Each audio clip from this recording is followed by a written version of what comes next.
আউযুবিল্লাহি মিনাশ শাইতানির রাজিম বিসমিল্লাহির রহমানির রহিম।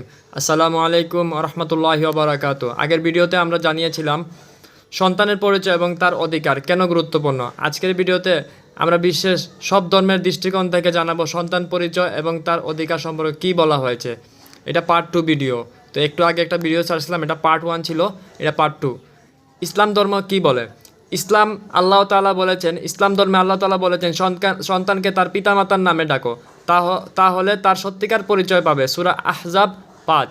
এটি শুধু ধর্মীয় বিধান নয়, বরং এটি মানবিক অধিকার, যাতে সন্তান তার পিতা পরিচিত হয়ে তার স্থান এবং মর্যাদা বুঝতে পারে।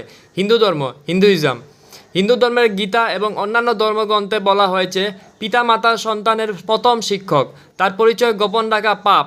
সন্তানের পরিচয় তার পিতামাতার সঙ্গে গভীরভাবে সম্পর্কিত এবং এটি তার অধিকার ও মর্যাদার। খ্রিস্টানিটি খ্রিস্ট ধর্মের বাইবেলেও বলা হয়েছে সন্তান তার পিতামাতার উপহার, তাদের পরিচয় প্রকাশ করা ঈশ্বরের ইচ্ছা।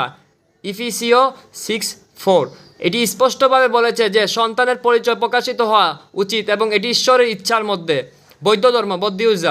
বৌদ্ধ ধর্মে বলা হয় প্রতিটি জীবী সম্মান ও অধিকার পাওয়ার যোগ্য এবং সন্তানের পরিচয় তার জন্মগত অধিকার।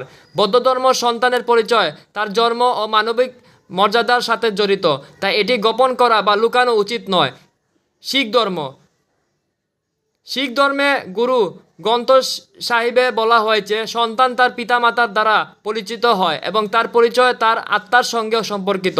এটি মূলত তার আত্মিক স্বাধীনতা এবং পরিচয়ের প্রতিফলন, যা সন্তানের মর্যাদা সুরক্ষিত করে। ইহুদি ধর্মে তাওরাতে বলা হয়েছে সন্তান তার পিতামাতার নামে অধিকারী এবং তার পরিচয় প্রকাশ করা তার মানবিক অধিকার। এটি স্পষ্ট করে বলেছে যে সন্তানকে তার পরিচয় দিতে হবে এবং এটি তার মৌলিক অধিকার। অন্যান্য ধর্মসমূহ এছাড়াও বহু ধর্মে একই ধরনের শিক্ষা রয়েছে। সব ধর্মই সন্তানের পরিচয় এবং তার অধিকার প্রতিষ্ঠার উপর গুরুত্ব দেয়। দেখুন, সব ধর্মই সন্তান তার পিতামাতার পরিচিত হওয়ার অধিকার পায়। এটি শুধুমাত্র একটি ধর্মীয় শিক্ষা নয়, বরং এটি মানবিক অধিকার যা তাকে সম্মান, মর্যাদা এবং অধিকার দেয়। আমাদের উচিত এই শিক্ষাগুলো অনুসরণ করা এবং সন্তানের পরিচয় সঠিকভাবে ফিরিয়ে দেওয়া। এখন সময় এসেছে আমরা সবাই সচেতন হই, সন্তানদের অধিকার ফিরিয়ে দেই এবং তাদের পরিচয় প্রকাশ করি। আজই এই বার্তা ছড়িয়ে দিন। আসসালামু আলাইকুম ওয়া রাহমাতুল্লাহি ওয়া বারাকাতুহু।